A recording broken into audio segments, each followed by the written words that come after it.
Boa noite, então, pessoal. Hoje nossa aula vai ser uma aula mais prática, né? Nós vamos fazer a classificação de risco familiar, baseado no material que vocês separaram aí. E depois a gente vai olhar algumas portarias aqui, fazer umas interpretações e os cálculos de como que deve ficar o território a partir da última portaria que nós tivemos aí do Ministério. Então, vamos responder a pergunta da Valdineta primeiro. A Valdineta perguntou como que faz o cálculo do morador pelos cômodos. Então, vou abrir aqui uma calculadora. Vamos lá, Valdineta. No cadastro que você separou aí, o morador na casa dele, no cadastro territorial, tem quantos cômodos a residência?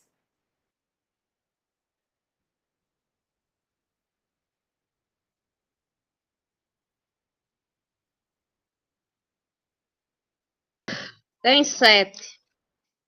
7 cômodos. Isso. E tem quantas pessoas nessa residência? 3. 3. É. Então, o que é que a gente vai fazer? A relação, no título ele fala quantidade de pessoas dividido pelos cômodos. Quando a gente divide, dá menos de 1. Tá vendo? Que dá menos de 1. A gente vai pôr sempre na frente a quantidade de pessoas e divide pela quantidade de cômodos. Se a gente fizesse o contrário, 3. Você colocou essa calculadora na tela? Ah, desculpa. Eu não visualizei.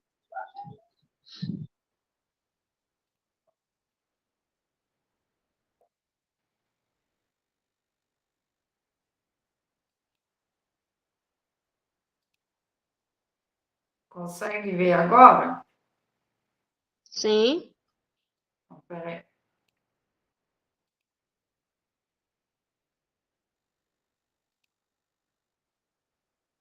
Deixa eu abrir uma tela aqui.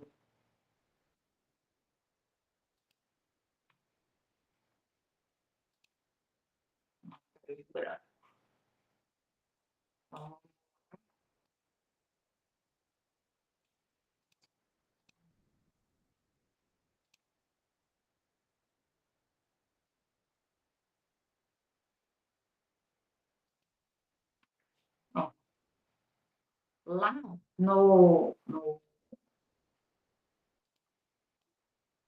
score, ele fala que é morador dividido pelo cômodo, certo? Então, quando a gente divide, dá menos que 1, dá 0,42. Aí você consegue ver lá, colocar que é o tipo de risco lá, né? Um tipo de risco. Se a gente colocasse o contrário, ia dar mais. Por exemplo, 7 dividido por 3. E não é isso. Daria 2,3. A gente tem que sempre olhar a interpretação que está lá. Então, a interpretação é morador primeiro e cômodo depois. Que é como o score fala. Tem alguma outra família que tem menos cômodos e mais pessoas?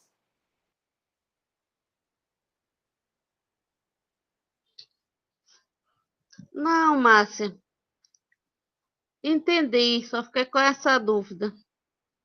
Mas deu para resolver, então. Deu. É sempre dividindo o número de morador pelo número de cômodo, né? Isso. Sempre, Entendi. sempre o primeiro.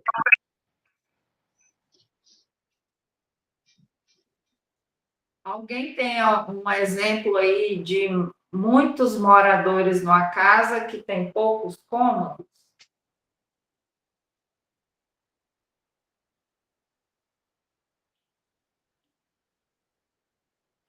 Não? Vamos dizer que, né, numa casa tenha 8 moradores e nessa casa tenha 4 cômodos. Então, vamos pegar 8 moradores, dividir por 4 cômodos. Eu tenho um score número 2. Na tabela aí, ela vai ficar em que risco? Acho que é médio, não é? Eu esqueci de abrir aqui a tabela. 3, né? Risco 3, né? Quando está acima de 2, é um risco 3. Isso já é um sinal de alerta, né? Porque eles imaginam assim, muitas pessoas aglomeradas no cômodo só. Isso não é bom. Significa que nesta casa pode ter até mais de uma família convivendo no mesmo local, tá?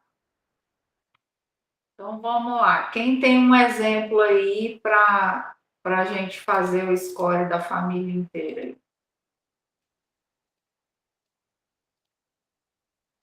Separou um aí, André? Separei. Uma família com 3 moradores. 3 E eu moradores. faço de cada morador, não é isso? Isso. Então, tá. Essa família, ela tem 3 moradores, número de 8 cômodos, zona urbana, com revestimento. Na casa tem um deficiente físico acamado, mas a gente vai fazer um por um? Sim. Então, tá. Primeira pessoa é a dona ESS. Sim. Ela tem mais de 70 anos. Ela não é acamada, Tá. não é deficiente física e nem mental. Sim. As condições de saneamento da casa é muito boa, então não é baixa condição. Ninguém tem desnutrição grave. Essa drogadição, eu fiquei um pouco em dúvida nela. Seria olhar a quantidade de medicamentos que ela usa, no caso, seria?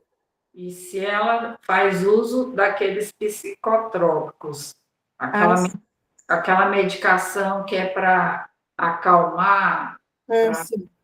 Então são especificamente psicotrópicos, né? Então, peraí. Ela não faz uso. Ela não trabalha, ela é analfabeta, não tem crianças menor de 6 meses, ela é hipertensa. Não, mentira, ela não é hipertensa, desculpa. Não, Márcia, eu errei só uma coisa. Ela não tem mais de 70 anos, não, tá? Tem 62 anos. E não tem diabetes. O score eu achei, no caso, né, do relação morador cômodo, né, é 0, porque é mais de 2, ou menor que uma pessoa, né, menor que 1, né, isso. por cômodo. E o total que eu achei do score dela foi sem risco, né? É um total de 2. Isso. Total de 2, analfabeto é 2? Não, eu confundi, essa não é analfabeta, tá? A próxima que é, desculpa. Tá. Então, ela ganhou 2 no desemprego, né, que ela não trabalha, e é só, o restante ela zerou. Relação morador, não tem diabetes, não é hipertensa, não é maior de 70 anos, não Tá. tem, né? Certo. Agora vamos para o próximo. Certinho. Sem risco. A próxima é Dona Agripina. Ela, sim, ela já tem mais de 70 anos. Desculpa, falei o nome dela, né? Então, ela não é acamada, não tem deficiência física, ela não tem deficiência mental, as condições de saneamento são boas, não tem desnutrição, não tem drogadição, não trabalha, não, ela é analfabeta, ela tem, ela é hipertensa e o relação morador cômodo 0. Então, o score dela deu 8. Eu falei que ela não é deficiente mental, mas ela tem demência, aí conta como deficiência, né? Sim. Correto? Certo. Então, 3 da deficiência mental, 2 da drogadição que ela usa, 1 para o analfabetismo, 1 para maior de 70 anos e 1 para hipertensão. Um total de 8. É um risco médio. Tá. E o terceiro morador? Terceiro morador, ele vai ser acamado, tem deficiência física, não tem deficiência mental, boas condições de saneamento, não é desnutrido, drogadição ele conta como 2 que ele tem, não é desempregado, não é analfabeto, não é maior de 70 anos, é hipertenso, no total de 9. Já é um risco máximo, né? Sim. Então, agora o que é que você vai fazer? Você fez separado. Agora você vai pegar o total de cada um deles e vai somar. Deu 19. 19 no score aí é um risco 3, risco máximo, né? Essa é uma Isso. família em que você tem que fazer um número muito maior de visitas, tá?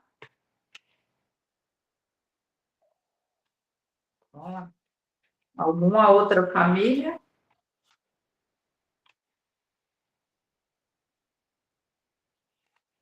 Não, eu trouxe só essa mesmo.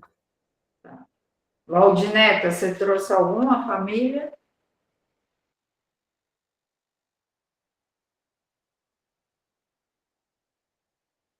Eu trouxe só uma, Márcia. Então vamos lá. Vamos ver. Ele é hipertenso, é diabético, tem deficiência física, é analfabeto. E ela é hipertensa e tem drogadição.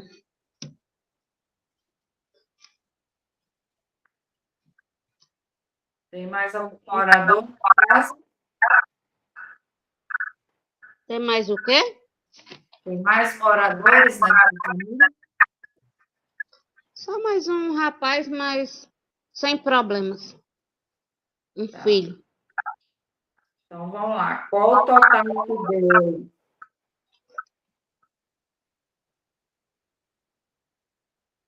Juntando os dois na mesma residência deu 9, né? O risco máximo. Sim. Você já colocou incluído aqui o morador por cômodo, né? Colocou o quê? A condição de morador por cômodo é aquele que Zero. nós calculamos, né? É, Tá. casa zero.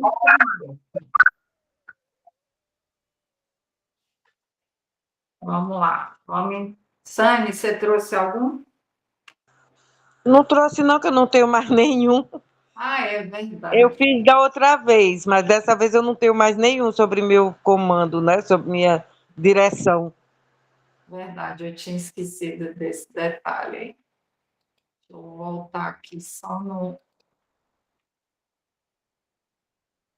apresentação, vamos pegar a tabela aqui.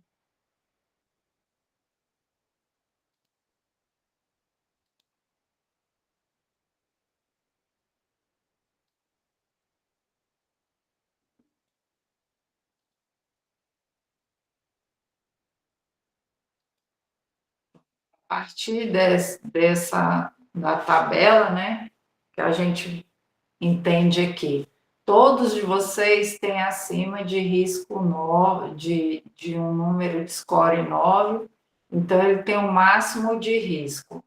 A gente tem vários estudos que falam que famílias de risco acima de 3, de risco 3 ou risco máximo, a gente tem que fazer 2 visitas, tá? É o mínimo que tem que se fazer por mês, ou seja, a cada 15 dias. Isso está em alguma lei? Não está, gente. Está em estudos, tá? São estudos, e aí são vários estudos. Tem estudo da FGV, tem estudo da Fiocruz, tem estudo do CONAS, tem várias entidades que costumam estudar os ACS baseado na nossa vivência mesmo. E eles também pegam experiências que a gente leva naqueles congressos de exitosos, fugiu o nome. Trabalhos exitosos realizados nas unidades, então eles pegam todos esses dados desses trabalhos e fazem um compilado, e aí está sempre aparecendo a mesma questão, de que o ACS tem que fazer 2 ou mais visitas para essa população aqui de risco. Do médio em diante, a gente faz visita a cada 15 dias, tá? A cada 15 dias. Risco, sem risco ou risco menor, a gente faz, o risco menor a gente vai fazer uma visita mês, e o sem risco a gente faz visita a cada 45 dias.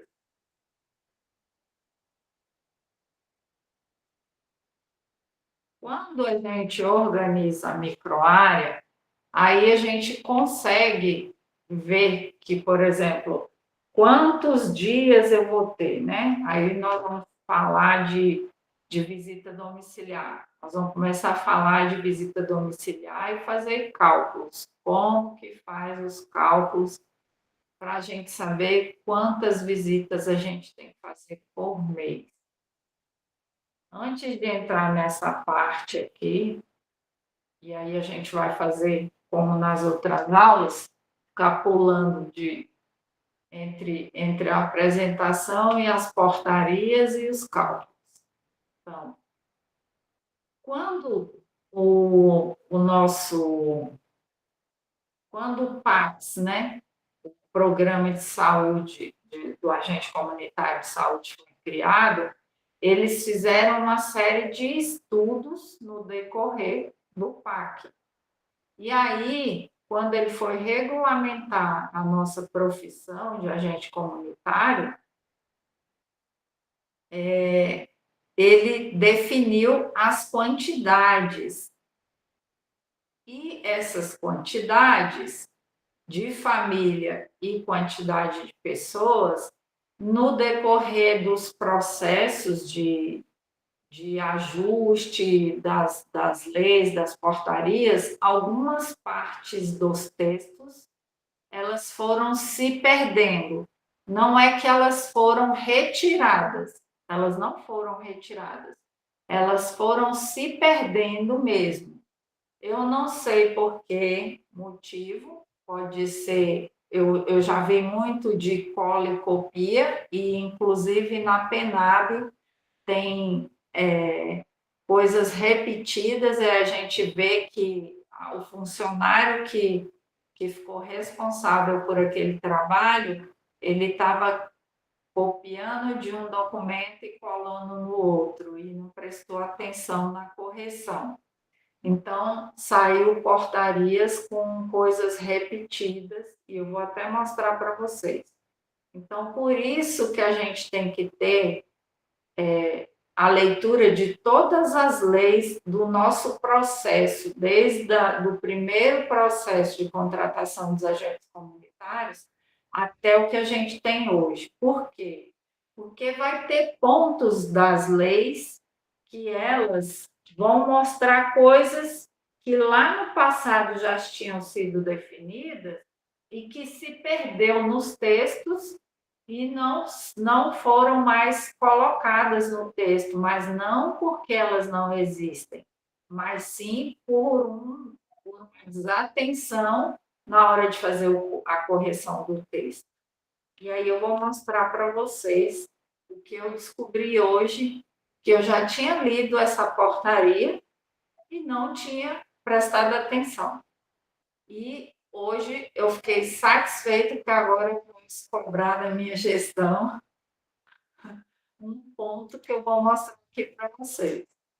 A portaria é a... Deixa eu ver aqui.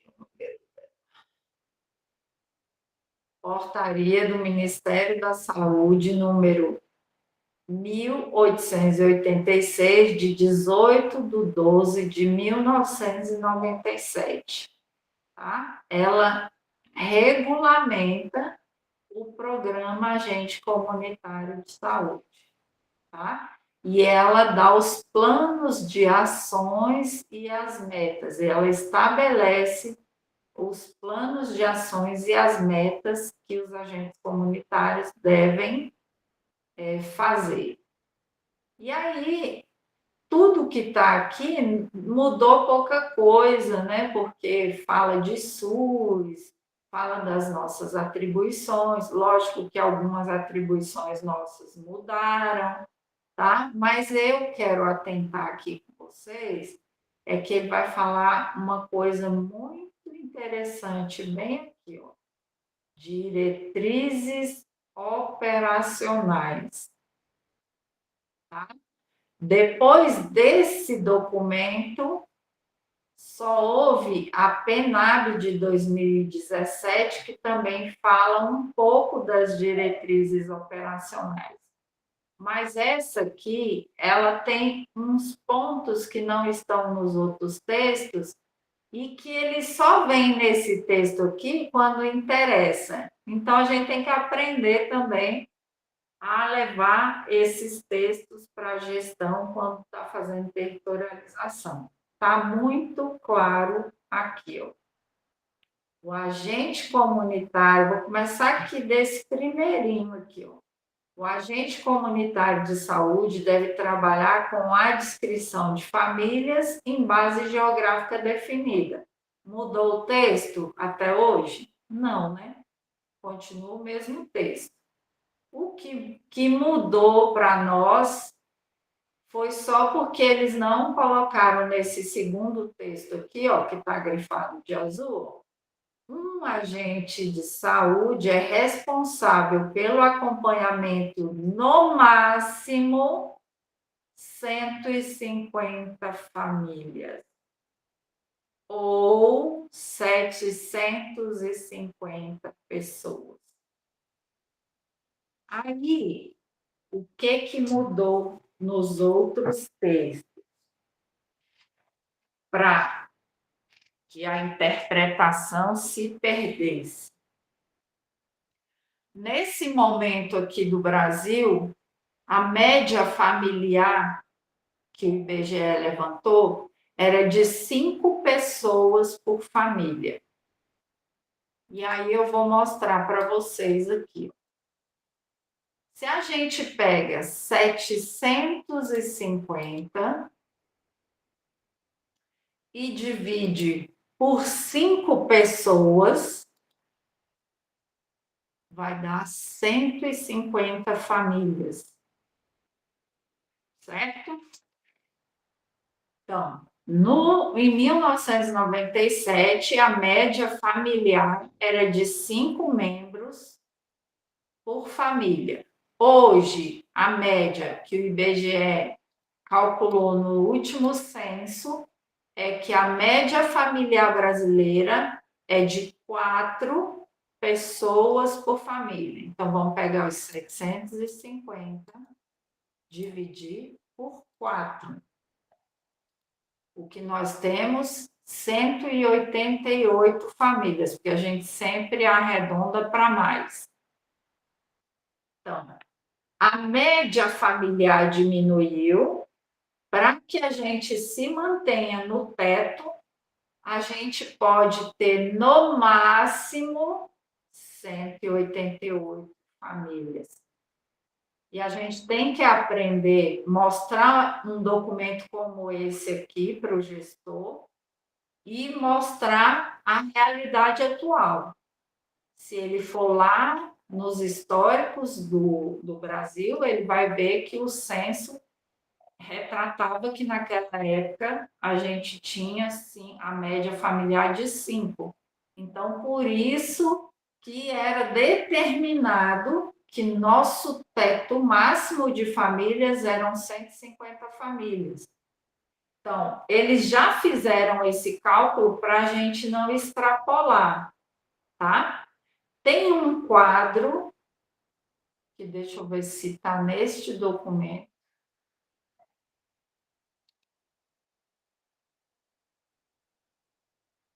Eu acho que não, está em outro documento. E aqui, ó, ele reforça ainda, ó. Ele fala aqui, ó, para vocês verem como como você colocou, Sani, que a gente acabou regredindo as coisas que eram do passado, né? Tá aqui, ó. Uma equipe de profissionais de saúde da família pode ser responsável no âmbito da abrangência da unidade familiar, da unidade de saúde da família, por uma área onde resida no máximo 1.000 famílias ou 4.500 pessoas. Lembra da tabela lá? Deixa eu voltar lá na tabela.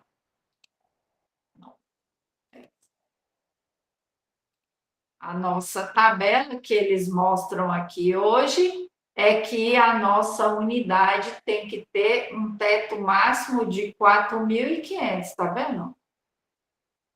4.500 pessoas. Nós começamos trabalhando correto, a ganância dos municípios foi muito grande, e aí nós agora estamos regredindo para uma posição igual a de 1997, quando nós começamos, né? Então, o nosso teto hoje voltou a ser o que era de 1997. Desta maneira, a gente só vai ter a diferença da proporção aqui com relação a 150 famílias, que hoje a nossa população ela diminuiu o número de pessoas por família, sendo assim, a gente tem um número maior de famílias. Então, aumentou 38 famílias para cada agente comunitário acompanhar. Então, na hora de territorializar, o gestor ele tem que fazer neste modelo aí, ó, 188 famílias. Um ACS não pode ter mais do que 188 famílias, porque ele precisa fazer esse processo de qualidade nas visitas. E aí vamos pegar, vamos entrar nesse outro, nos cálculos de como que a gente vai dividir as famílias, como que a gente vai trabalhar essas famílias, né? Sabendo que a gente agora tem que fazer apenas 180, fazer apenas não, que é muita coisa, né? Independente de quantas pessoas vão dar no total no nosso território, porque pode acontecer, por exemplo, de você ter lá as 188 famílias, mas ela não chegar a 600 pessoas. Não interessa. O seu teto máximo de família são 188, tá? Então, este documento vai dar norte para nós novamente das diretrizes operacionais do programa. Então, a gente provavelmente eles vão ver muita coisa que estava aqui que vai voltar por conta de que eles mesmos vão ver que houve retrocesso mesmo, né? Então, nesse documento aqui, ele deixa mais claro para o agente comunitário, para o gestor, de como que deve ser feito. Apenas aqui a gente adequa também as quantidades. Depois eu coloco lá no grupo esse documento para vocês terem como referência. Quando a gente fala de PENAB, aí o texto da PENAB, ele fala assim, ó, cada CS deve realizar ações previstas nas regulamentações vigentes. Nas regulamentações vigentes. Ou seja, tudo que diz na lei que esteja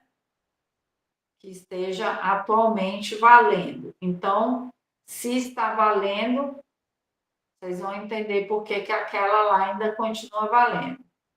E nesta portaria, e ter uma microárea sob responsabilidade cuja população não ultrapasse 750. Qual a diferença que está desse texto aqui? Proporção do agente comunitário no máximo 150 ou 750 pessoas. Não é a mesma coisa, só mudou a palavra, tá? No máximo, ou seja, não ultrapassar. Então, se aqui a referência continua a mesma, a fórmula de cálculo é a mesma coisa. Você vai pegar 750 e dividir pelo IBGE. Aí tem uma parte aqui que fala do IBGE, proporção. Deixa eu ver se eu acho.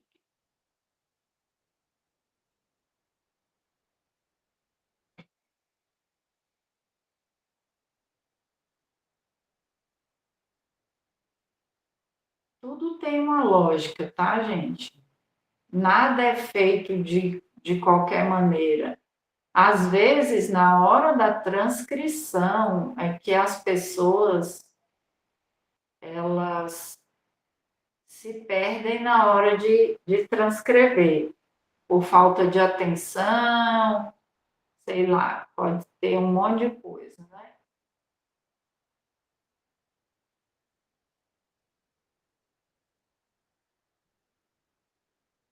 Tem uma parte aqui que fala que a proporção é de acordo com a população do IBGE, conforme os dados do IBGE.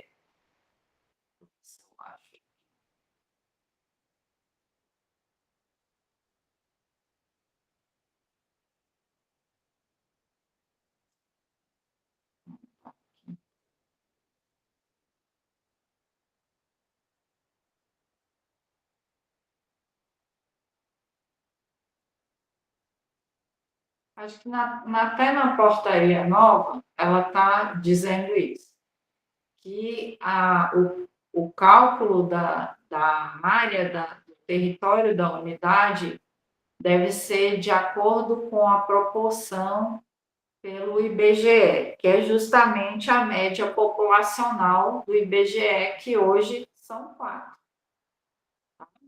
Se nós tivéssemos a média do IBGE, vou pegar aqui e fazer um cálculo diferente. Se hoje a nossa população fosse 3 pessoas, 750 dividido por 3 pessoas, daria 250 famílias. Mas a nossa população não é isso. Tá? A nossa população é 4 pessoas. Lá no censo do IBGE, a média populacional, média população do Brasil.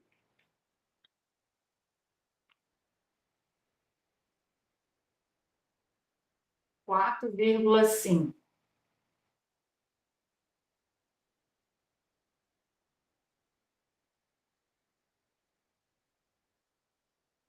Que é a densidade. Peraí.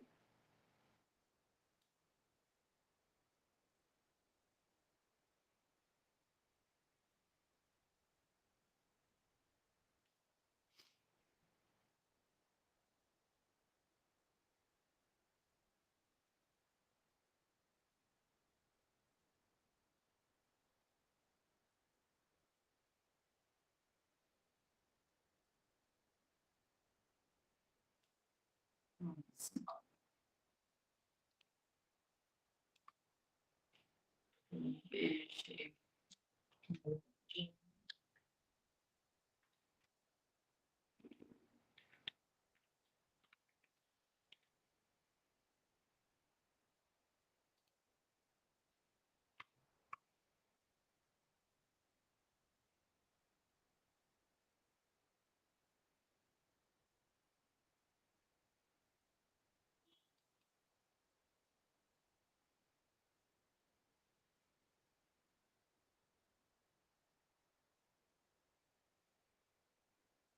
Eu gosto de entrar assim e mostrar para vocês, porque até vocês acabam aprendendo como fazer algumas pesquisas.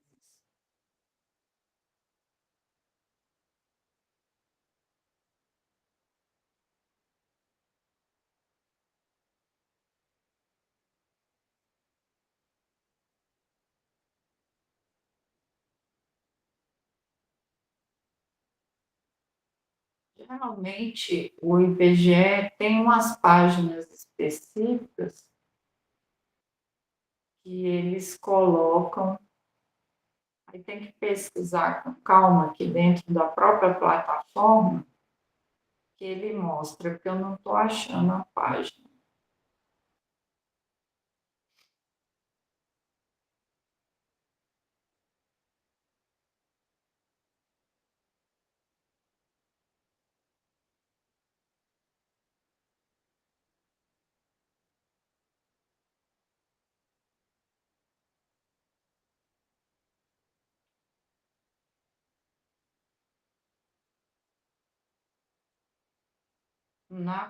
Quando a gente vai pesquisar, a gente tem que tentar achar assim a descrição o mais precisa possível. Eu não vou entrar aqui, não vou perder muito tempo aqui, não, mas depois vocês pesquisem aí dentro do IBGE a média brasileira, que tem em algum lugar aqui. Eu sei que tem, que eu já...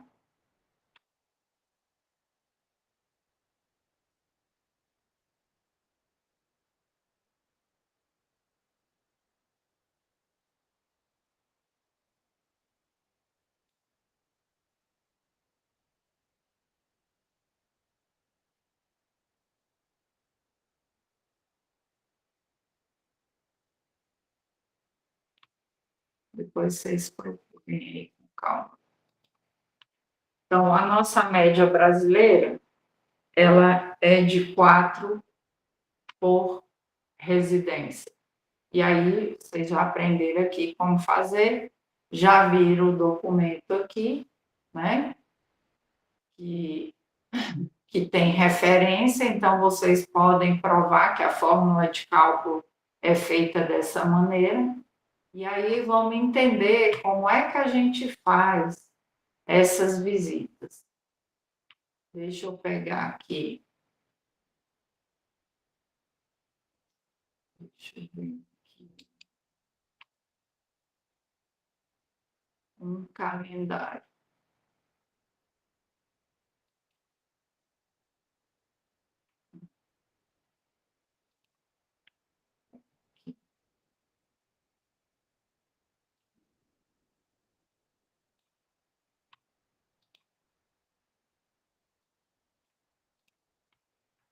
Vamos lá. Primeira coisa que eu tinha que saber era as quantidades de família, tá? Então, quando eu sei as quantidades de família, fica mais fácil. O que eu vou fazer aqui? Então, se eu tenho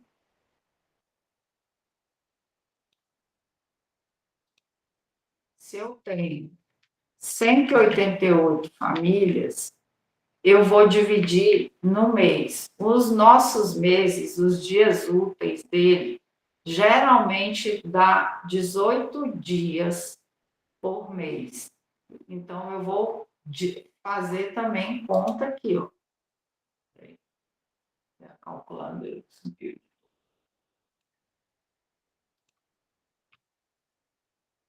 Eu tenho 188 famílias e eu tenho dias úteis trabalhados que são 18. Então, vou dividir os 188 por 18 dias. Em média, se a gente for calcular, vai acontecer isso aqui, tá? 18 dias úteis. Por quê? Porque a lei fala que nós temos que ter 10% do nosso período para trabalhos administrativos, lançamento de cadastros e tudo mais. E aí vai ter mês que vai dar 20 dias, mas a média, e a gente trabalha com média, são 18 dias úteis por conta do mês de fevereiro. Então, a gente arredonda e vai dar uma variação entre um e outro e acaba dando 18 dias úteis, porque nós temos feriados também. Então, se eu dividir as 188 famílias por 18, vão me dar 10,5, né? E como quando a gente está abaixo de 5, a gente arredonda para baixo. Então, um agente comunitário de saúde ele tem que fazer 10 visitas por dia. Tá? E isso você vai adaptando a quantidade lá dessa tabela aqui, ó. Essa tabela aqui das unidades, tá? Do conceito populacional. Eu estou mostrando aqui a área urbana, mas vocês vão fazer o cálculo do mesmo jeito, de acordo com o município de vocês. Tá? Sempre usa o teto dos 750, porque é a referência que está na lei. Mas quando a gente vai fazer referência aqui com relação aos municípios, a gente vai também adequar os cálculos a eles. Então, eu vou ter 188 famílias.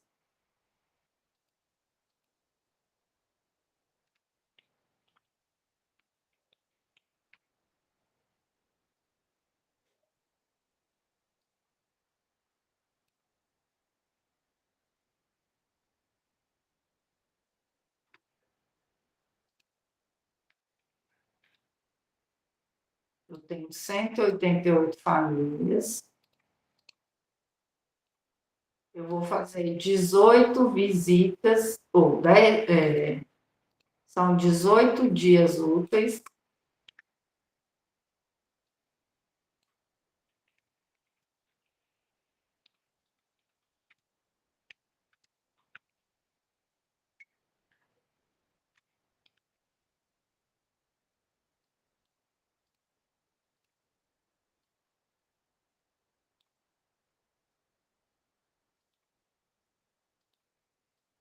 São 10 visitas por dia.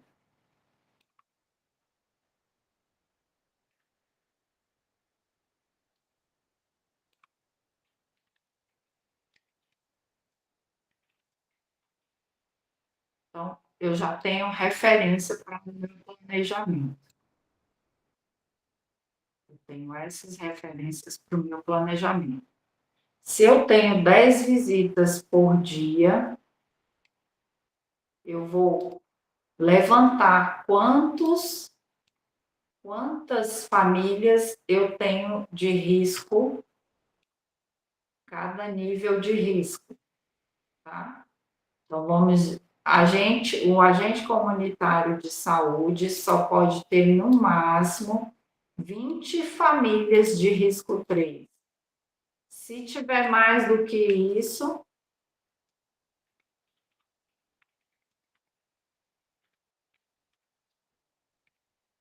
tem que reterritorializar, para não sobrecarregar o ACS, por conta de que ele vai ter que fazer 2 visitas, né, por mês, ou seja, a cada 15 dias.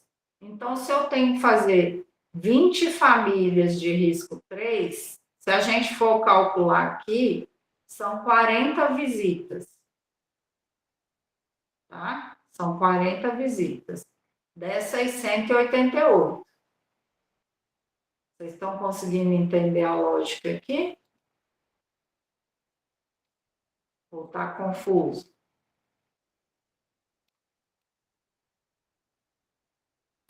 Eu estou conseguindo acompanhar. Vamos lá. Eu tenho que fazer 188 visitas, pela lógica, certo? Então, eu tenho 20 famílias de risco 3. Eu tenho que visitar essas famílias 2 vezes ao mês. Já seriam 40 visitas. Então, eu já não consigo visitar 188, porque eu já dividi as 188 e o total vai me dar 10 visitas por dia. Certo? Então, aqui eu já teria 4 dias de visitas somente para essas famílias de risco 3. Aí vamos dizer que você vai ficar lá na unidade de saúde fazendo 3 dias. Vou colocar aqui, total de 40. Só para vocês pegarem, não perder.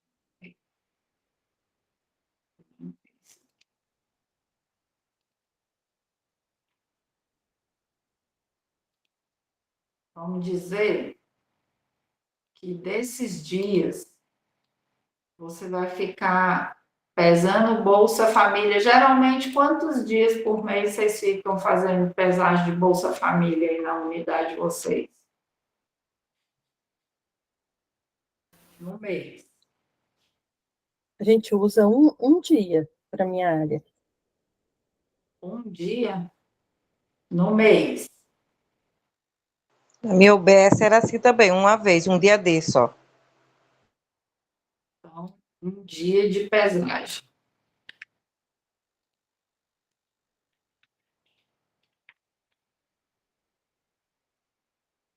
Bom, se a gente tem que fazer, se nós temos 18 dias úteis, eu aqui já utilizei 4 dias para visitar só as minhas famílias de risco.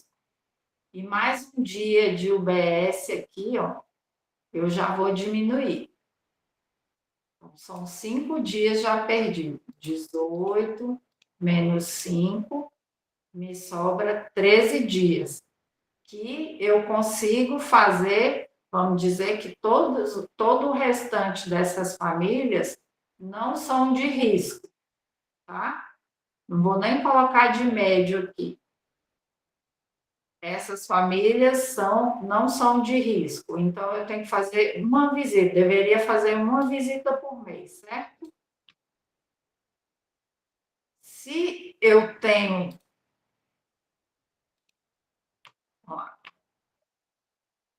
se eu tenho, eu teria que visitar 130 nesses 13 dias. Só que eu já tenho essas 40 aqui, né? Que eu já perdi. Peraí, até eu perdi a linha de raciocínio. Deixa eu começar do zero de novo. Eu tenho 18 dias úteis. Eu tenho que ficar um dia na unidade, menos um. E eu tenho 20 famílias de risco 3, que eu vou levar 4 dias, porque eu tenho que fazer visita a cada 15 dias. Então, é menos 4 dias. Vão me sobrar 13 dias. Que se eu fosse colocar as 10 visitas, só me sobrariam 130 famílias, certo? Fora, Márcia, fora um dia que você ajuda no SAMI, o dia que você ajuda na sala de vacina, o dia que você está na recepção, um dia que você está na sala de acolhimento, e assim vai. E é isso que vocês precisam mostrar para a gestão. Porque cada dia que você fica dentro da unidade são 10 visitas a menos. Então, por isso que a gente tem que ter muito cuidado na hora de mostrar a produção. Deixa eu explicar uma coisa, Márcia. Eu fui conversar sobre isso, essa explicação básica, mas não sobre esse assunto, mas explicando o porquê para os diretores, né? Numa reunião que eu tive com os diretores. Por que eu digo a eles que não é bom o agente de saúde ficar na unidade? Eu disse, gente, não é que eu não queira que o agente de saúde ajude vocês, mas vocês entendem que o agente de saúde vai ser cobrado pelas visitas dele, que é o papel dele. Então, cada vez que vocês seguram, tinha agente de saúde, porque alguns agentes de saúde acham bons, né? Bom, né? Mas quando o agente de saúde passa uma semana inteira dentro da UBS, olha a perda que ele teve. Quando o agente de saúde vai pela manhã e já não vai à tarde, passa a tarde lá toda. E assim a gente vai somando essa sua conta. E essa conta eu fui falando sem mostrar, só falando. Aí as diretoras diziam assim, Sani, mas você tem que entender que tem a demanda da UBS. A demanda da UBS é responsabilidade da gestão providenciar funcionários. A secretária de saúde estava na reunião. Aí eu disse, olha, olhei para ela e disse, a responsabilidade é da gestão. O agente de saúde ele foi contratado para uma função, então ele tem que exercer a função dele. Porque a partir do momento que ele não for para a área, fazer aquilo que ele tem que fazer, levar as notificações do posto, trazer o que tem que trazer, né, fazer aquela ponte, ele deixar de fazer o serviço dele, o usuário vai reclamar, o diretor vai reclamar, o prefeito vai reclamar, Deus e todo mundo vai reclamar, porque a culpa é sempre do agente. Aí ela disse, Sani, aí a secretária disse, Sani, mas você tem que entender, você entende que você tem vários anos de agente de saúde, eu entendo, mas eu entendo também que eu era cobrada por coisas que não eram função minha. E quando vocês me colocaram, foi até chata a situação. Eu disse, mas quando vocês me convidaram, vocês disseram que eu podia trazer a visão do agente de saúde. E a visão que eu tenho do agente de saúde é que ele é cobrado por coisas que não pertencem a ele. Aí ela disse, sim, mas eles têm que dar a parte deles. Sim, aí eu posso entrar e dizer, você, agente de saúde, vai fazer o seu papel.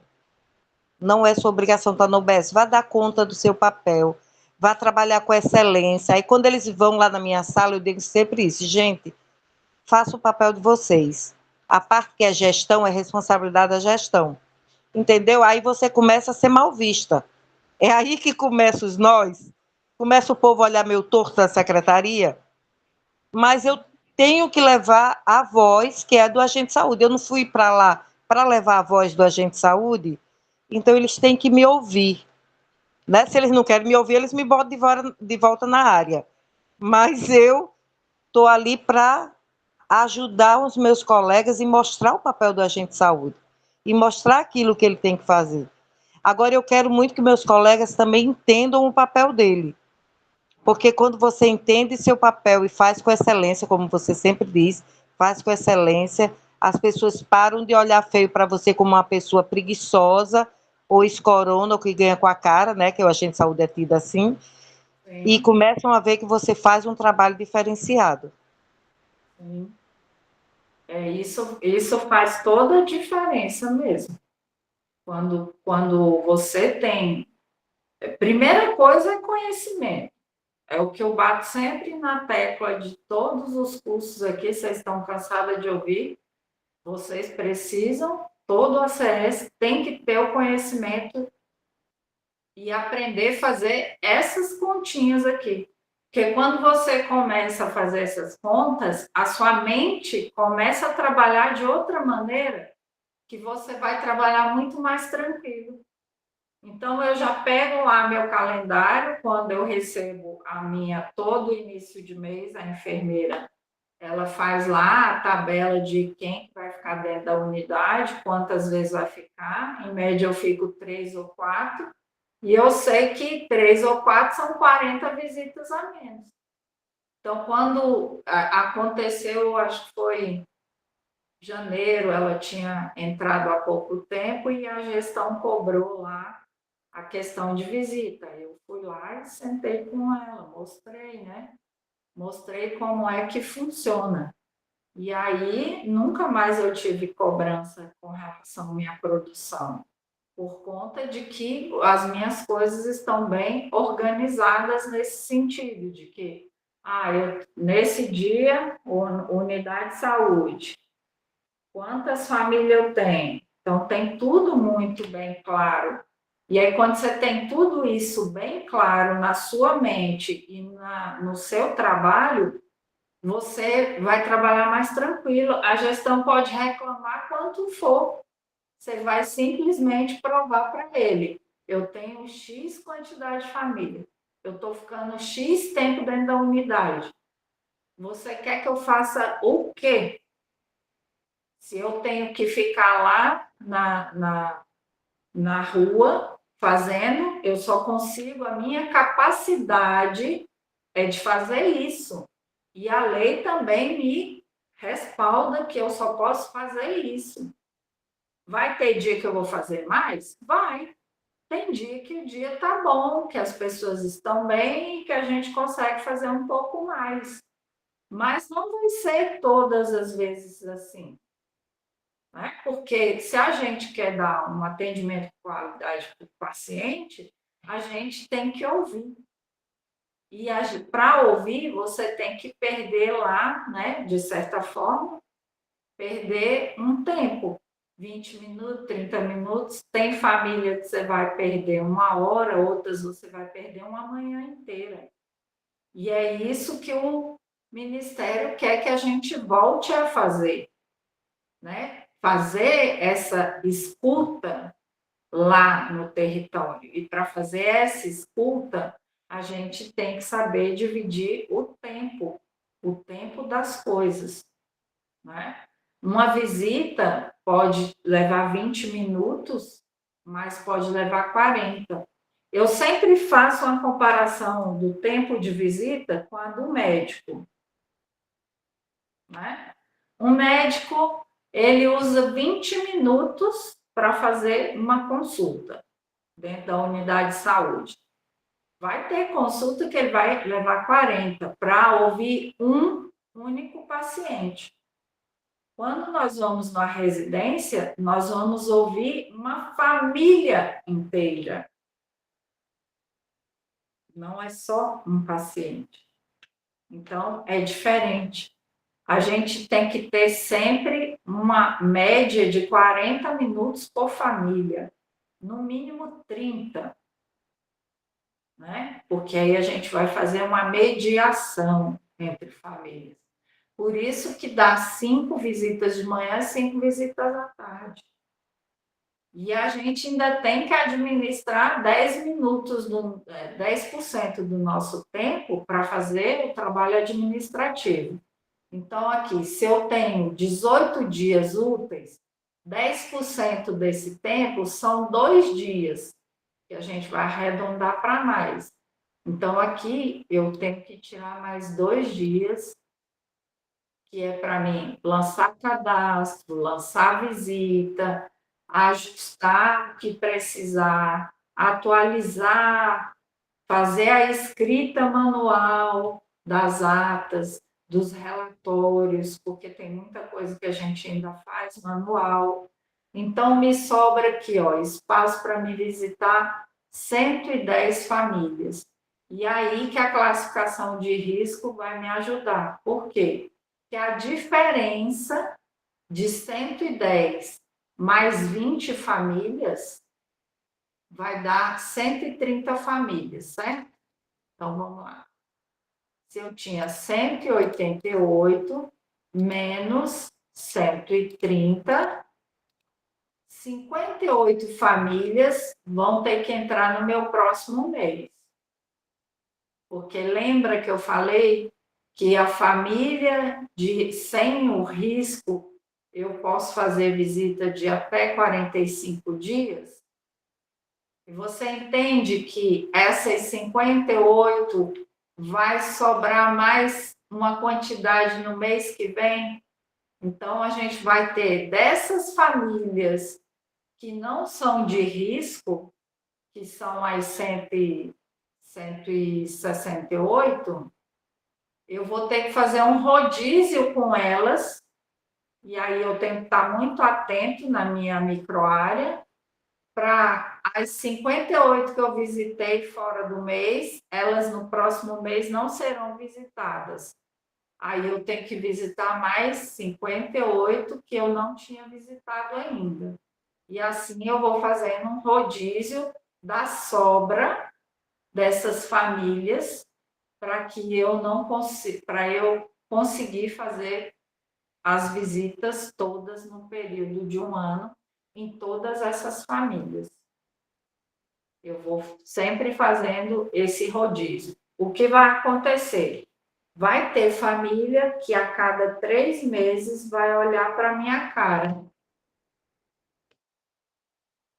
Que são as famílias que não têm risco. E por isso é importante a gente fazer o planejamento. Por quê? Porque quando eu tenho um levantamento e conheço bem o meu território, eu vou saber quais são as famílias que todo mundo trabalha e eu não encontro ninguém.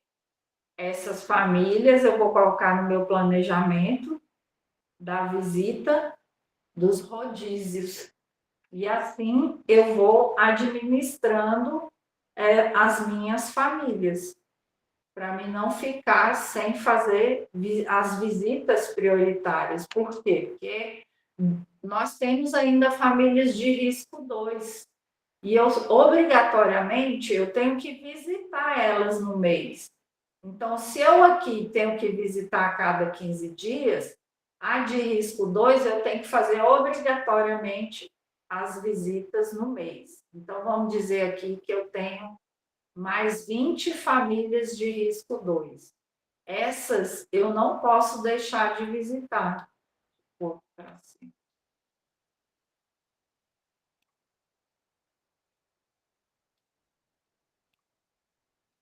duplicar aqui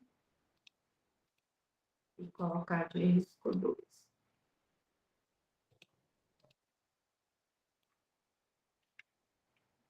Então, aqui eu tenho 20 visitas, porque obrigatoriamente eu tenho que visitar essas 20 famílias aqui. Então, sempre a gente vai colocando a organização dessa maneira, porque porque aí a gente tem que administrar o nosso calendário mensal. E aí você vai ver, não, no início do mês, o que é que eu vou fazer? Obrigatoriamente você vai ter que fazer as visitas de risco 3. Isso, né, nos 4 dias iniciais do mês, você vai ter que fazer essa visita, porque nos últimos dias lá da outra metade do mês, você tem que fazer a visita de novo. E você vai intercalar, você pode intercalar com essas de risco 2, que aí você já elimina elas também. Então, eu sempre recomendo ter um calendário. Eu tenho o meu calendário, porque eu organizo as minhas visitas no calendário. Lá no meu calendário, que fica na parede, esse mês não tem, porque eu estou de férias.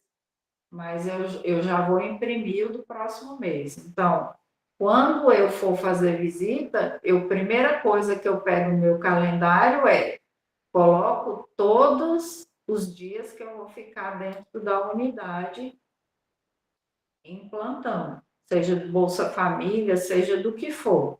Então, aqui a gente tem essa organização. No início do mês, a gente recebe a escala de trabalho interno. Tá? Fora isso aqui, eu ainda tenho mais uma outra coisa.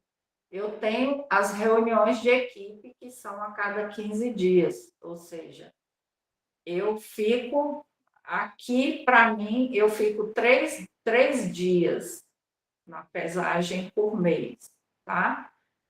Nós somos 9 agentes comunitários e dividido dá 3 vezes no mês para a gente ficar no Bolsa Família. Mas eu estou seguindo a de vocês aí só para vocês terem ideia. Já as reuniões de equipe, nós temos 2 reuniões por mês. Então, cada vez que a gente vai acrescentando um dia, 2 dias aqui, às vezes fica complicado, viu? Às vezes fica muito complicado da gente fazer a nossa organização dentro do nosso mês. Vai ficando difícil e muitas vezes a gente, por exemplo, um mês curto igual fevereiro e ainda tem um carnaval que você fica quase que a semana inteira, né? Sem trabalhar. E aí você não... Mês de fevereiro, se você conseguir fazer 50 visitas, eu acho que é muito. Ou seja, você vai visitar somente os risco 3 e os risco 2. O resto, só no mês de março. Em função de tanta coisa que a gente vai tendo que fazer dentro do mês, e aí vai ficando complicado, porque toda vez que você vai diminuindo aqui, são dias a menos, 10 visitas por dia. Então, aqui, ó, são 30 famílias que eu vou deixar só de pesagem de reunião de equipe. É importante a reunião de equipe? Muito importante.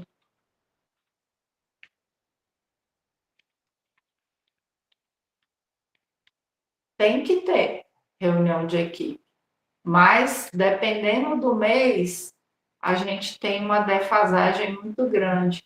E aí, às vezes, a gestão quer que você faça todas as coisas e 100% de visita. Igual já aconteceu, e aí eu fico muito brava quando eu ouço esse tipo de coisa, tinha município pagando salário de ACS baseado em produção.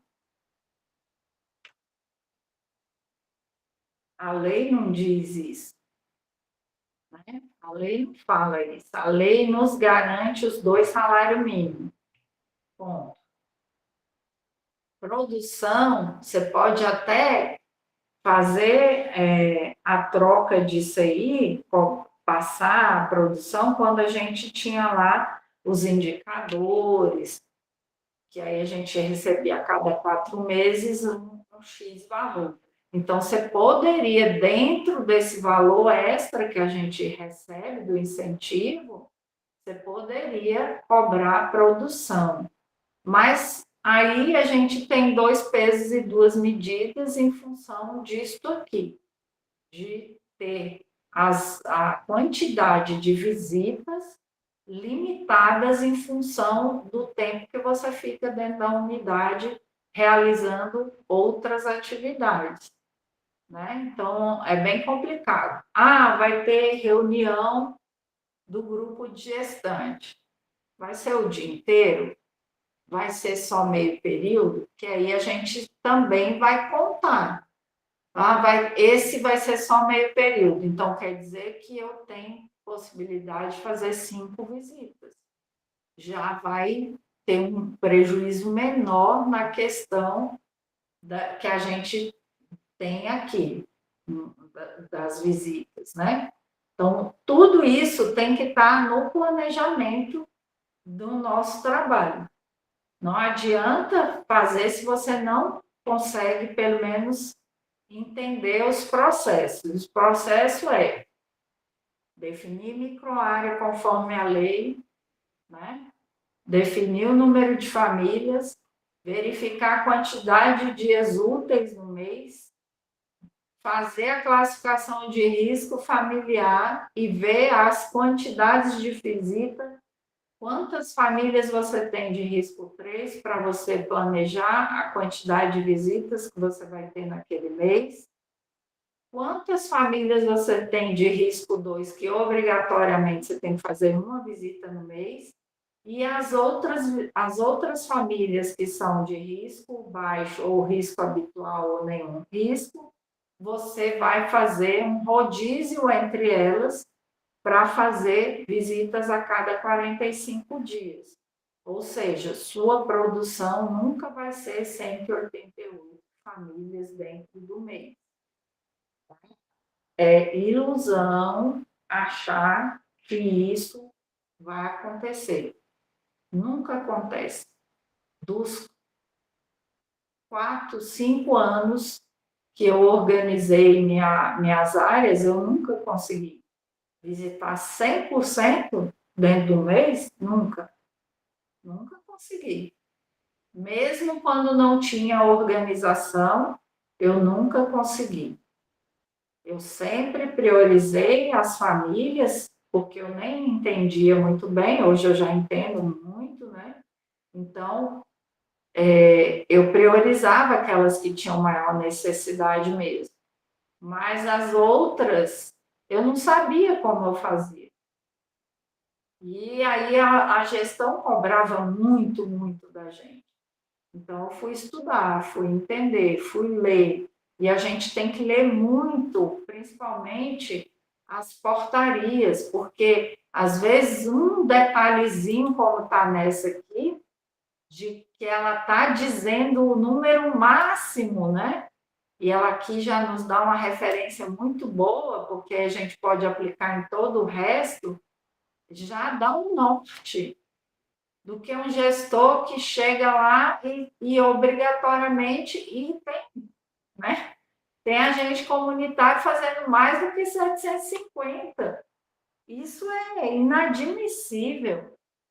E o agente comunitário que aceita isso também é porque ele não quer entender, não quer aprender e fica sofrendo. Daqui a pouco tem um infarto, daqui a pouco vai parar no hospital, vai ter um burnout, porque não suporta a carga de trabalho, né? Não suporta. Não é fácil a gente ir nas casas das pessoas e a gente todo o tempo está lá ouvindo as demandas, né? Está ouvindo o sofrimento familiar. Então, a gente também tem que administrar todas essas coisas, não é simplesmente ir lá e marcar chilizinho.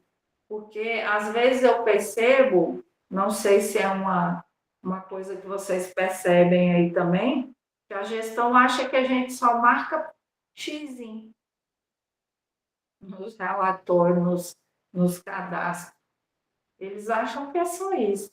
A impressão que passa é que eles acham que é só isso que nós fazemos. E não é só isso. Né? Então, a gente tem que aprender a fazer planejamento de visitas, colocando dessas maneiras. Então, façam aí, primeiro, todo o levantamento de todos os scores de vocês, separem a quantidade de famílias, anotem num local quantos você tem de risco 3, quanto tem de risco 2, e aí, todo início de mês, vocês vão colocando isso no calendário, separando no calendário, que aí vocês fica bem mais fácil de desenvolver as coisas. Deixa eu ver se eu tenho um calendário aqui fácil.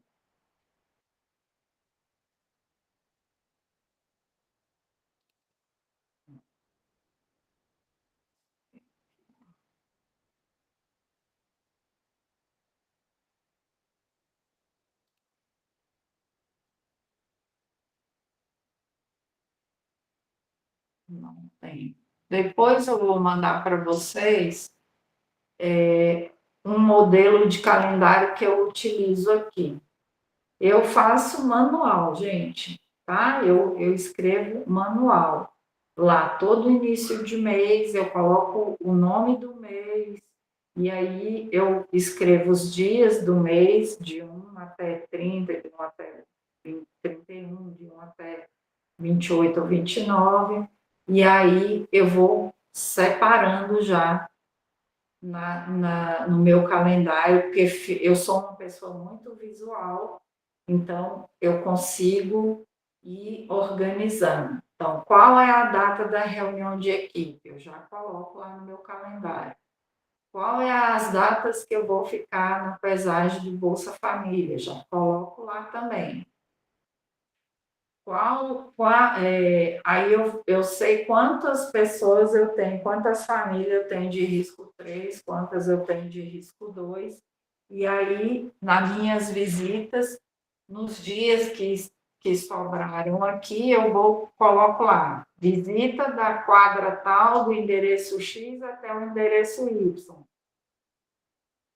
Por quê? Porque nesse endereço eu sei quantos de risco 3 eu tenho, então eu já vou matando a maioria deles. Eu não tenho que fazer em 4 dias aqui. Então, em 2 dias eu vou fazer, mas eu posso levar, por exemplo, eu posso intercalar aqui os 20 do risco 2 com os 20 do risco 3 e fazer em 4 dias, 5 dias. Aí eu vou organizando a minha área para mim pegar uma sequência, porque quando você também faz a sequência da rua, é mais fácil de você conseguir fazer todas as suas visitas do que você fazer visitas aleatórias. Então, na hora de organizar as visitas, você tem que ver no mapa, mesmo que seja mental, dos seus endereços. Aí você vai ver. Por isso que é importante o mapa dinâmico, que a gente tem que ter dentro da unidade, porque lá está sinalizado, mas você pode ter dentro na sua prancheta, você já pode ter o mapa da sua área, e aí você pinta as corzinhas lá. Vermelho, risco 3, verde, sem risco.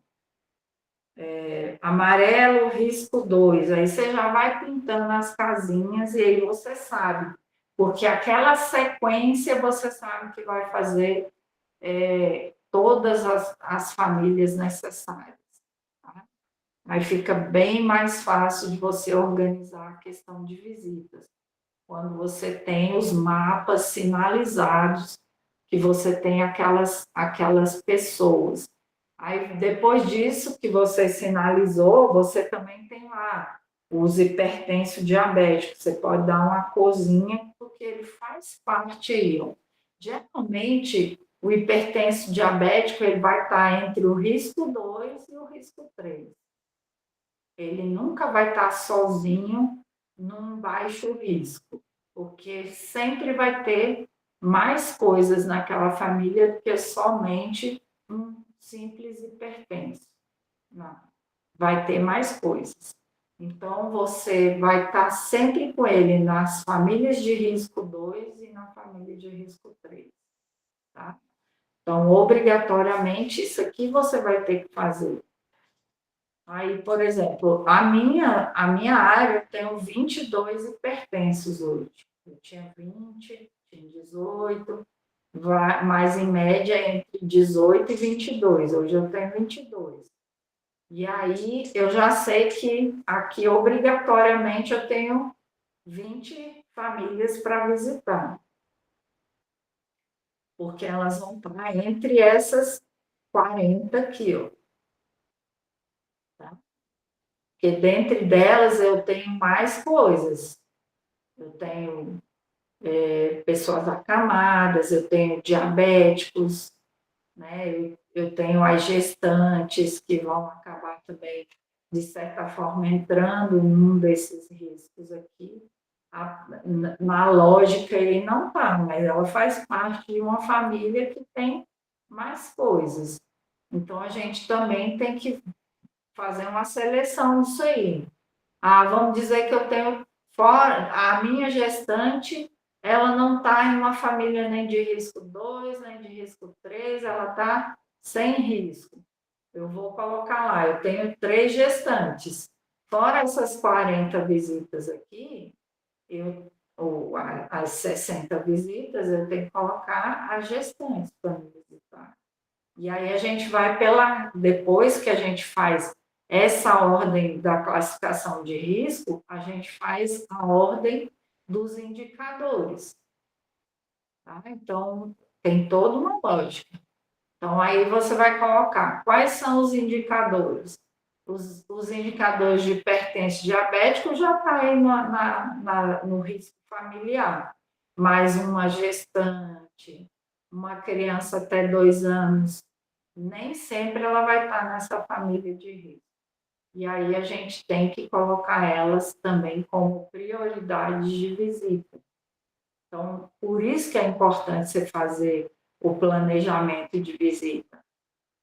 Esse planejamento, ele faz parte do nosso trabalho administrativo. Então, você vai parar lá na sua unidade, quando você chegar, a primeira hora do primeiro dia do mês, você vai sentar e vai fazer esse planejamento. Mas para você fazer esse planejamento aqui, ó, mais preciso, você tem que estar com toda a sua área organizada. Cadastros lançados, não tem inconsistência, e por isso que eu falo que todo esse processo pode levar até 1 ano. Por quê? Porque você vai primeiro trabalhar os cadastros, você vai tirar todas as inconsistências, você vai fazer o risco familiar, aí você vai separar todos os indicadores, e aí você pode fazer o seu planejamento, né, das visitas. Então, são esses pontos principais que você deve trabalhar na sua microárea para que você consiga atender. Porque hoje nós temos 7 indicadores e eu creio que, no mais tardar, em agosto, eles vão terminar as discussões com relação às 7 áreas que eles estão falando, áreas temáticas, e provavelmente, porque eles já anunciaram que serão 21 indicadores. Então, se são 7 áreas temáticas, nós vamos ter 3 indicadores por área temática. Então, é um momento da gente fortalecer a questão dos indicadores que a gente já trabalha, e aí a gente poder organizar melhor. Alguma dúvida? Não. Ficou claro, então, aí? Alguma dúvida, Valdineta? Quer perguntar alguma coisa?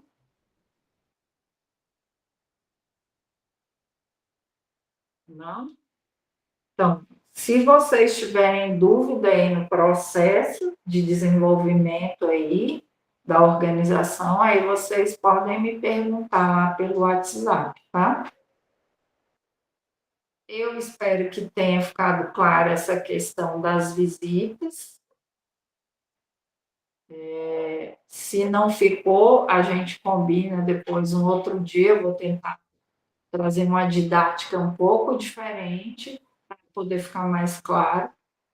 Mas aí vocês me comentem lá no grupo o que vocês acharam. Vou deixar todos os outros que não assistiram a aula, eles assistirem, eu vou colocar a enquete lá, se quer uma aula extra só de visita domiciliar, explicando de uma outra maneira, uma outra didática, essa questão das visitas, tá? Essa era a aula de hoje. O nosso curso encerra aqui hoje, mas os canais estão abertos aí para vocês perguntarem sempre. Eu espero que nesses 12 meses que a gente vai caminhar aí com essa portaria nova, que a gente possa avançar, regredir e avançar, né? Porque nós estamos regredindo em alguns pontos para avançar em outros. Espero que seja muito bom. Acho que a gente vai ter ainda algumas perdas em função de que é um ano eleitoral na maioria dos municípios. A gente vai ter, na maioria não, em todos os municípios, a gente, a partir de junho, 31 de junho, a gente vai ter uma paralisação de quase todos os serviços, de certa maneira, em função das eleições, né? E aí a gente vai ficar praticamente 3 meses, julho, agosto e setembro, praticamente parados os municípios, que vão ficar só nesse processo aí, e aí depois é que volta a andar alguma coisa. Então, a gente vai ter uma perda aí de 3 meses de serviço que poderiam avançar em função de uma série de coisas que a gestão vai precisar fazer, mas, infelizmente, a gente vai ter que esperar, né, esse processo eleitoral e ver como é que vai funcionar. Mas vamos com fé de que tudo vai melhorar nesse decorrer aí do governo, mais 2 anos para frente, e esse SUS possa avançar muito dentro dos municípios, né? Porque no Ministério é uma coisa, a gente precisa que chegue até nós aqui na ponta, para melhoria mesmo dos nossos processos de trabalho e a gente poder trabalhar mais tranquilo, né, sem tanta dor de cabeça. E espero que você consiga aí mudar muita coisa no seu município, Saia, né? A sua garra de enfrentar, né, sem medo, os gestores, levando informação também para eles, porque muitas vezes a maioria dos gestores não tem nem noção, eles não têm nem noção do que são os processos de trabalho mesmo, de como que deve ser feito. A maioria não sabe. Eles leem as leis e só vê a parte dos deveres. Eles não leem as leis na parte da organização, são pouquíssimos que fazem isso. Então, aí, a gente precisa sempre do movimento do governo federal para que a gente possa ter alguma coisa modificada dentro dos municípios. Sim, um trabalho de formiguinha. Mossoró é uma cidade grande, né, de mais de 240 mil habitantes, com 71 equipes, 47 UBS. 480 agentes de saúde. Quer dizer, os números de Mossoró são muito grandes. Então, não é um trabalho de um dia, de um ano, né? É um trabalho... Eu digo muito nas conversas que a gente tem, né, com outras pessoas da gestão, que eles deram o primeiro passo, quando eles abriram a porta para que fosse alguém da função, né, um agente de saúde. Que eu sei que eu não vou ser a única, virão outros depois. E, assim, já foi uma porta aberta, já é um começo, para que esse diálogo, né, se perpetue. Mossoró tem um histórico, né, de ser aguerrido, né, de ser uma cidade que gosta bastante de lutar, né, pelas suas causas, e a gente não se cala com facilidade. Agora, tem que ter a propriedade, tem que ter o entendimento, não adianta só gritar, só falar, você tem que saber o que você está falando, você tem que comprovar o que você está falando, né, para que as pessoas acreditem verdadeiramente em você. Então, eu digo muito, alguns agentes de saúde ainda me questionam, né, ainda acham que eu sou gestão, né, então eu luto pelo prefeito, né, a favor do prefeito, só que não é assim. A gente faz a nossa parte dialogando, né, explicando, e cabe a interpretação de quem está com a caneta, de quem está acima de nós, né, você entra lá numa reunião com seus argumentos, né, com aquilo que você quer falar, às vezes você ganha e às vezes você perde, mas você tem que saber se colocar para que não fique imagem, né, de engano, de erro, para depois dizer que você falou uma coisa que você não disse. Então eu tenho muito cuidado lá, eu tenho um grupo com a metade dos agentes de saúde, e eles sempre dizem, porque você disse isso, ó, presta atenção, eu estou falando como Sunny Shirley, a minha palavra é essa, é o que me disseram. Se eles não fizeram o que me disseram, não é culpa minha. Eu estou dizendo a vocês que eu estava com fulano e tal, e ele me disse exatamente isso. E eu tenho essa mania, sabe, dizer tal qual. Se você me disser, eu vou dizer tal qual você disse. Então, eu tenho todo aquele cuidado, eu sou uma pessoa bem prudente. Eu tenho todo o cuidado de documentar, né, de conversar, para que não haja margem de dizer, ó, ela fez, e ela disse uma coisa e fez outra. Aí eu disse, olha, eu estou aqui porque eu fiz um bom trabalho, eu tenho consciência disso, eu estou aqui porque eu tinha condições de estar aqui. Alguém confiou em mim. O dia que não couber mais, eu volto para a área, porque eu sou agente de saúde. Eu sempre disse, eu digo isso, sabe? As pessoas dizem, parece que quer ir embora. Eu disse, não. Eu estou apenas alertando que um dia isso vai acabar, né? Então, eu vou voltar para a minha área com mais conhecimento, né? Com mais propriedade, com condições de fazer algo melhor. Sim, até porque estar na gestão, você também tem outras visões, né? Porque a gente tem que ter uma visão ampla, não só o da base, mas o que está na mão da gestão.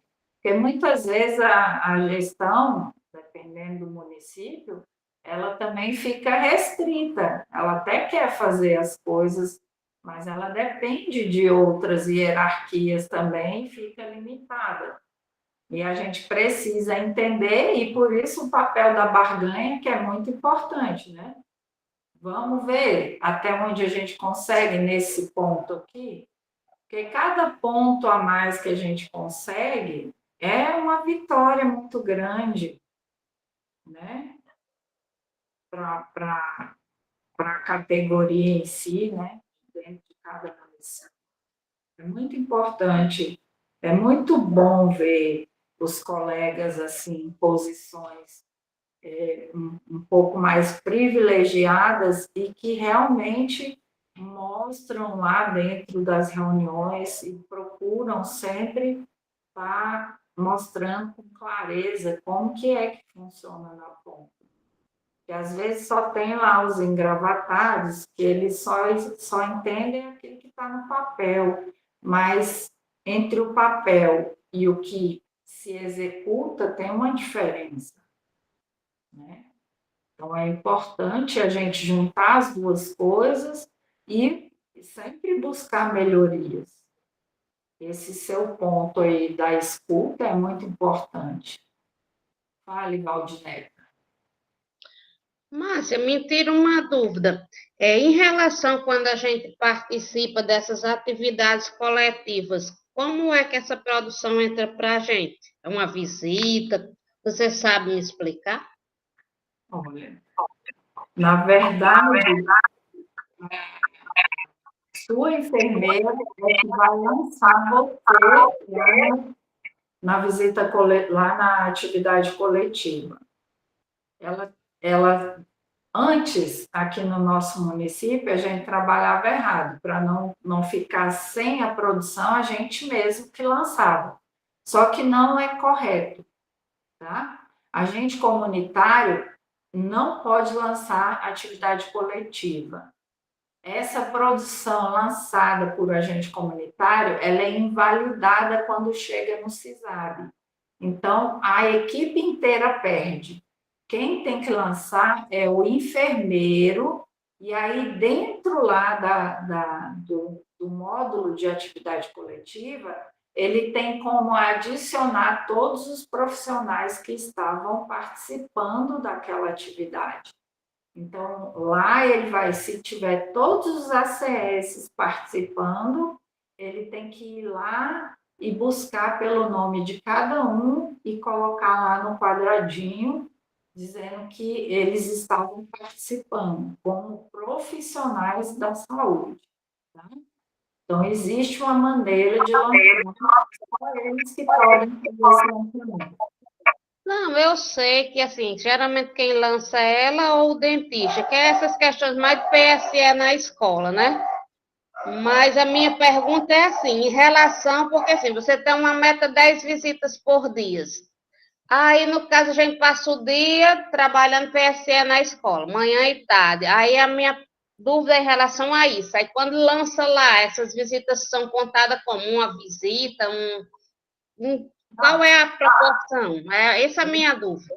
A produção é que você estava numa atividade. Então, aqui no nosso bloco, é um dia a menos, ou seja, 10 visitas de família a menos na sua produção. Mas a sua produção de atividade coletiva, ela foi. Ela justificou que naquele dia você estava fazendo uma atividade dentro da unidade, tá? O que a gestão precisa entender é que é impossível de fazer 100% da visita no território se você está fazendo outras atividades. E aí a gente tem que buscar estar sempre mostrando para a gestão o que você estava fazendo. Algumas coisas vão estar justificadas no sistema. Então, dia tal, eu estava no sistema, né? Ou seja, na atividade coletiva. Desde que a enfermeira lance lá, espero que ela esteja lançando tudo. Mas aí, para você se respaldar, porque você não sabe se ela está te lançando ou não, faz a ata. A ata é isso aqui, ó. Esse caderninho preto aqui, ó.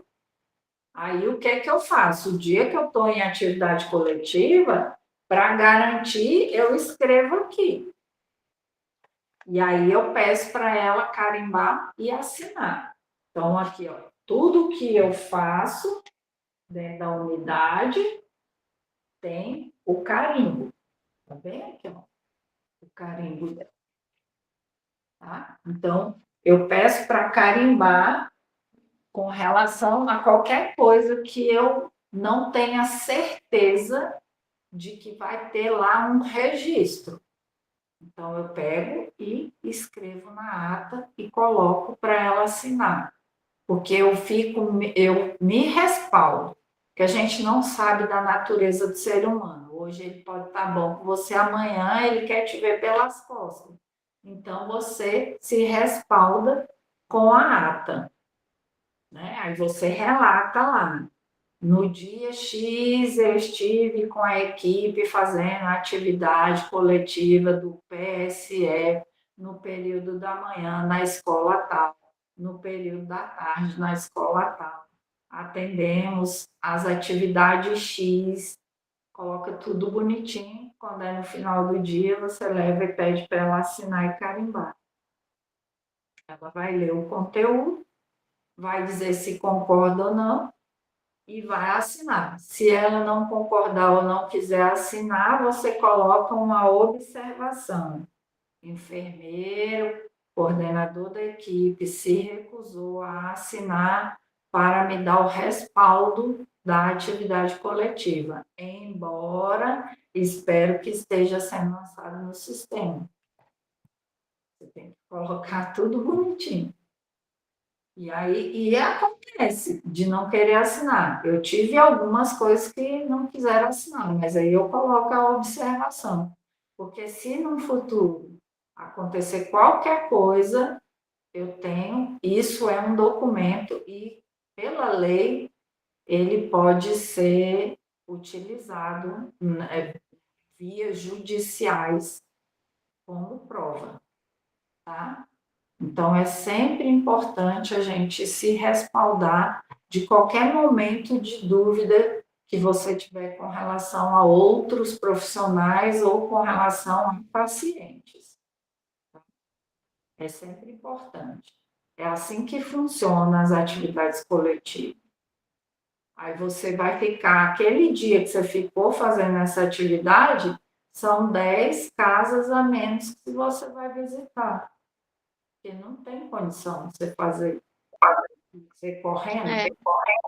É igual no dia que a gente tem visita com a médica. Aí, assim, a gente tem uma visita, mas aí são o quê? Os 4 agentes de saúde. Então, a gente perde a de manhã todinha. Por quê? Porque sai de casa em casa e a gente acaba visitando uma pessoa porque era com a médica.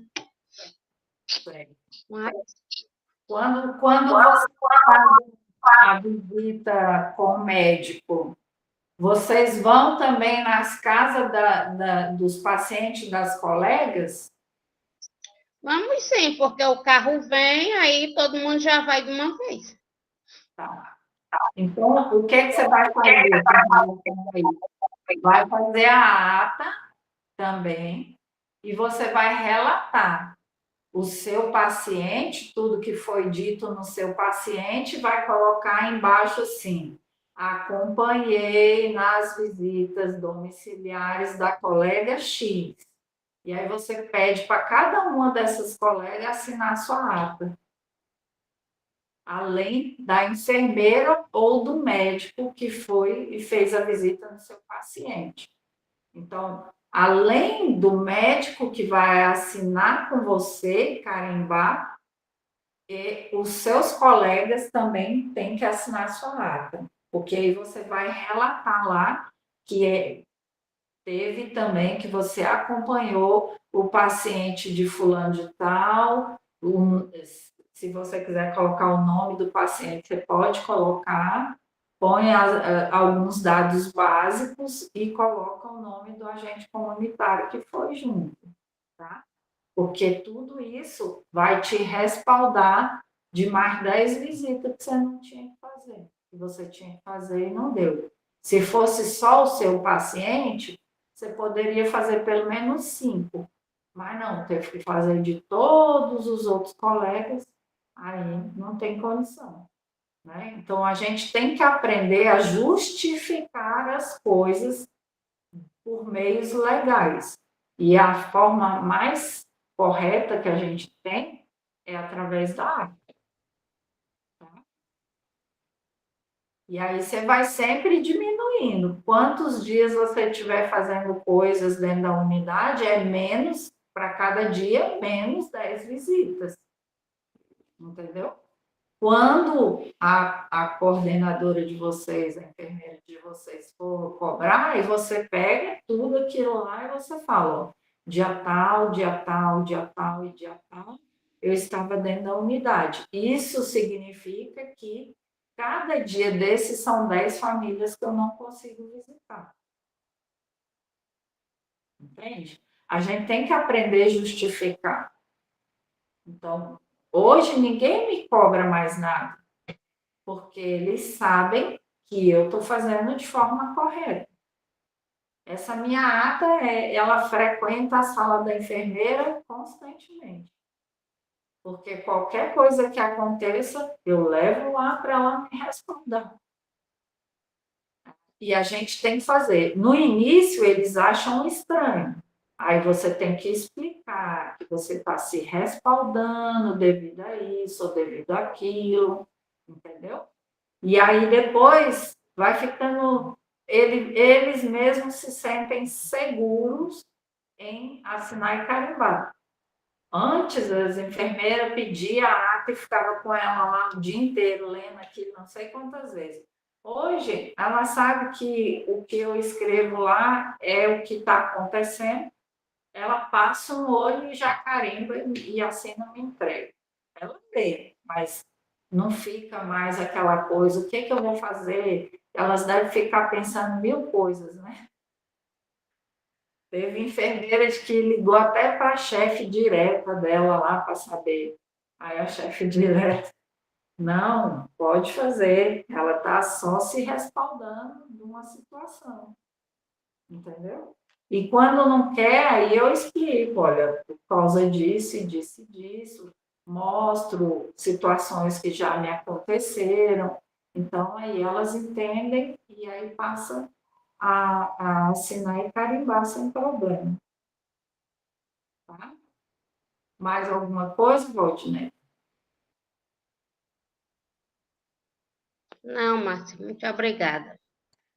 Então tá. Qualquer coisa que vocês tiverem dúvidas, aí vocês me chamem lá no WhatsApp. E quando for na quinta-feira, eu vou colocar lá a enquete para ver se a maioria quer mais uma aula extra sobre as visitas, para mim achar uma outra didática de explicar o que eu expliquei hoje, se tiver dificuldade de entendimento da maioria, tá bom?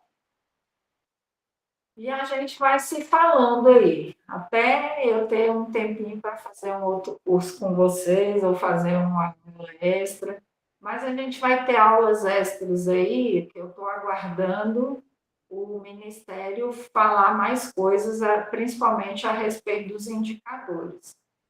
Assim que eu tiver mais posição, aí eu vou fazer aula extra. Provavelmente, eu vou fazer uma aula extra na semana que vem, porque o Ministério ficou de lançar o curso do agente, Saúde com a gente, o edital essa semana. As inscrições, parece que ele vai antecipar as inscrições, então eu estou aguardando o edital, estou de olho. Assim que sair o edital, eu mando lá no grupo de vocês, no grupo geral, para marcar um dia para me poder falar como é que vai funcionar por conta do edital. Eu vou ler o edital, ver tudo, todos os pontos, e aí a gente faz uma livezinha de uma aula explicativa de como vai funcionar. Tá bom?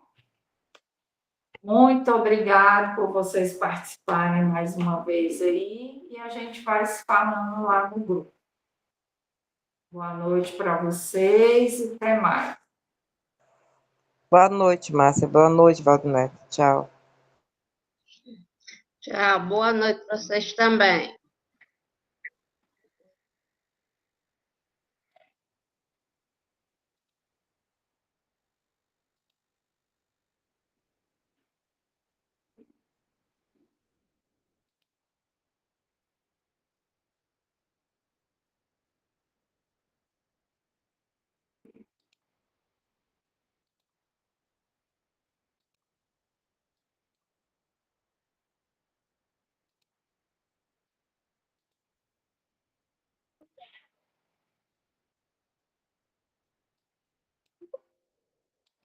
Ô, Val, não tem a menina que está trabalhando com você? Eu esqueci o meu celular no carro dela.